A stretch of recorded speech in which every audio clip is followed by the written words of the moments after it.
नमस्कार। आज हम निर्गुण बनाम सगुण के उस मतवाद या मध्यकाल की उस पृष्ठभूमि पर बात करने जा रहे हैं जहां इन दोनों की वरेण्यता को लेकर जंग जारी थी। कोई सगुण को महत्वपूर्ण मानता था तो कोई निर्गुण की उपासना करता था।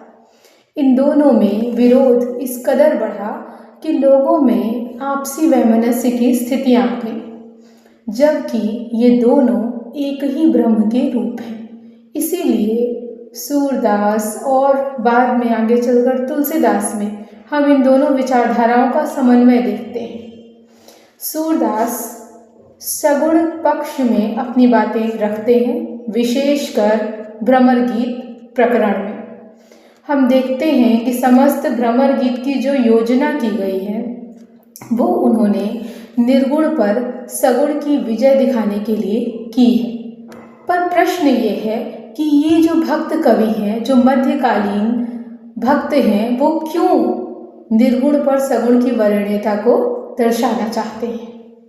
इसके पीछे आधार ये है कि निर्गुण ब्रह्म जो इंद्रियों से परे है, जो ज्ञानातीत है, ज्ञान के माध्यम से ही मुश्किल से कुछ लोग उसे, जो बहुत ज्ञानी लोग हैं, वो उसे जान सकते हैं, लेकिन जन सामान्य के लिए वो एक बहुत दुष्कर चीज़ है, कठिन चुनौती है।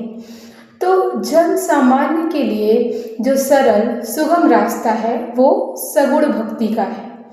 और जितने भी मध्यकालीन संत भक्त हुए वो जन सामान्य की बात करते हैं।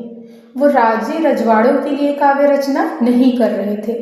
उनके राम और कृष्ण भले ही राजा हैं, लेकिन वो इसलिए बड़े नहीं हैं क्योंकि वो राजघराने में पैदा हुए।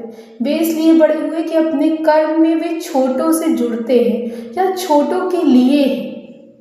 तो ये जो विचार है ये स्थान स्थान पर प्रकीर्णक रूप में हमें दिखाई देता है। सूरदास के कुछ फुटकल पद भी हैं जहाँ पर वो इस चीज़ को दर्शाते हैं। वो लिखते हैं एक पद में, अविगत गति कछु कहत न आवे।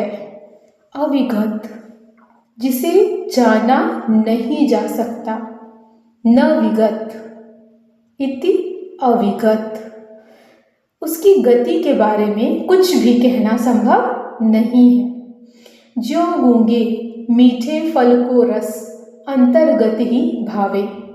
सपोज कीजिए कि कोई ऐसा व्यक्ति है जिसके पास वाणी नहीं है, वो मीठा महसूस तो कर सकता है, कोई फल या कुछ भी मीठा खाने के बाद उसके स्वाद को महसूस तो कर सकता है, लेकिन अपने उस आस्वादन को, अपने उस रस को, उसकी चर्वणा के उपरांत भी उसको व्यक्त नहीं कर सकता क्योंकि उसके पास वाणी की संपत्ति नहीं है। तो परम स्वाद सबही जो निरंतर अमित तोष उपजावे, ये भक्ति रूपी जो रस है इसको महसूस तो किया जा सकता है, आस्वादन तो किया जा सकता है, लेकिन इसको व्यक्त करना उसी तरीके दुष्कर कार्य है जैसे किसी गूंगे व्यक्ति के लिए मीठे का वर्णन कर पाना।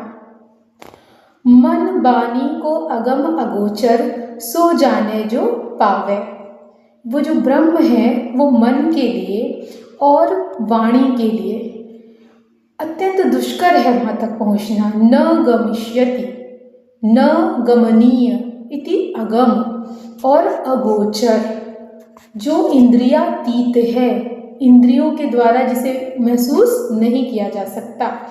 तुलसीदास भी इस आशय की चौपाइयाँ लिखते हैं, जानो तुम देहु जनाई, जानत तुम्हें तुम्हें हो जाई, या फिर गिरा अनयन नयन बिनु वाणी।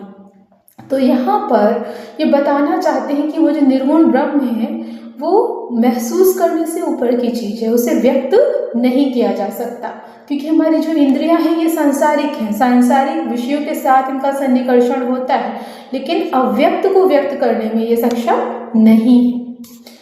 रूप रेख गुण जाति जुगुति बिनु निरालंब कित धावे।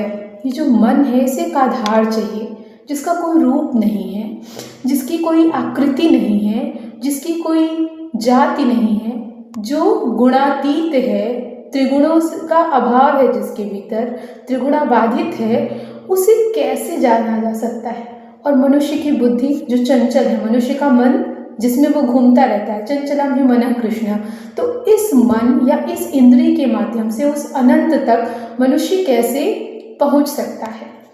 सब विधि अगम विचारहि ताते सूर सगुन लीला पद गावे। तो मनोवैज्ञानिक दृष्टि से सूर्य यहाँ वह कारण बताते हैं क्यों निर्गुण ब्रह्म की उपासना दुष्कर है। इसीलिए जो जन सामान्य है उसके लिए ये बहुत ही अप्रापणीय है, वहाँ तक गमन करना उसके लिए मुश्किल कार्य है। इसीलिए सूरदास जी उसकी अगम्यता को जानकर उसका बोधन करके सूरदास जी सगुण लीला के पदों का गायन करते हैं, क्योंकि वहाँ पर सामान्य मनुष्यों के लिए मन ठिकाने का एक आधार होता है, एक आकृति होती है, एक कहानी होती है जिसके निरंतर श्रवण कीर्तन और निधिध्यासन से व्यक्ति उस परम पद तक पहुँच सकता है। तो उन्होंने यहाँ पर निर्गुण बनाम सगुण का जो विवाद है उसके पीछे का मनोवैज्ञानिक कारण बताया है कि वो सब विधि अगम है और वहाँ तक चलने को सुगम बनाने के लिए ही सूरदास जी सगुण लीला के पदों का गायन करते हैं।